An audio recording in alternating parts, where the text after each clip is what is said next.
James Foster had been on the road for hours when he finally saw a flickering neon sign ahead.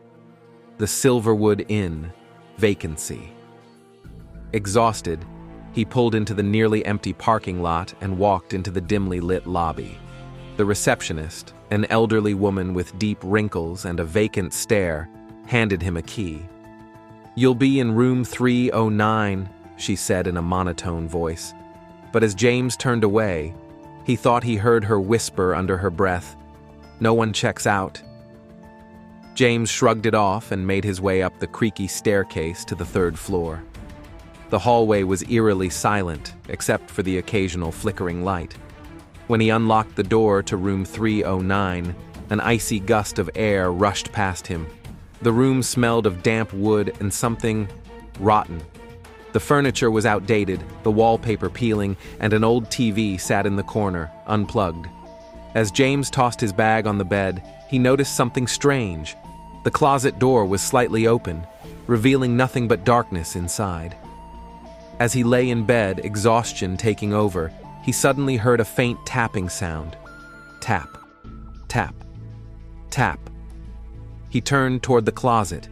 It was shut now, but he was sure it had been opened before. Then, the TV flickered to life. Static filled the screen before it slowly tuned into a blurry image, a black and white security feed. It showed the hallway outside, but there was something wrong. A dark figure stood outside room 309. James bolted upright. The shadowy figure didn't move but seemed to be staring directly at the door. His heart pounded. He grabbed the remote, trying to turn off the TV, but the screen went black on its own. A cold whisper filled the room. "You shouldn't have checked in." James rushed to the door, yanking it open. The hallway was empty. He turned back toward his room and felt the air grow heavy. The closet door creaked open again. Inside, a pair of glowing red eyes stared back at him. A voice echoed from the darkness. "Stay. Forever." James ran out, sprinting down the hallway, but as he turned a corner, he found himself back at room 309.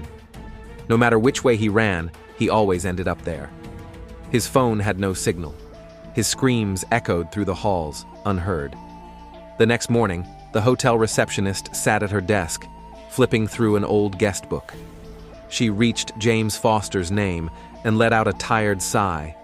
She picked up a red stamp and pressed it onto the page. Never checked out. Up on the third floor, room 309's door slowly swung open, ready for its next guest.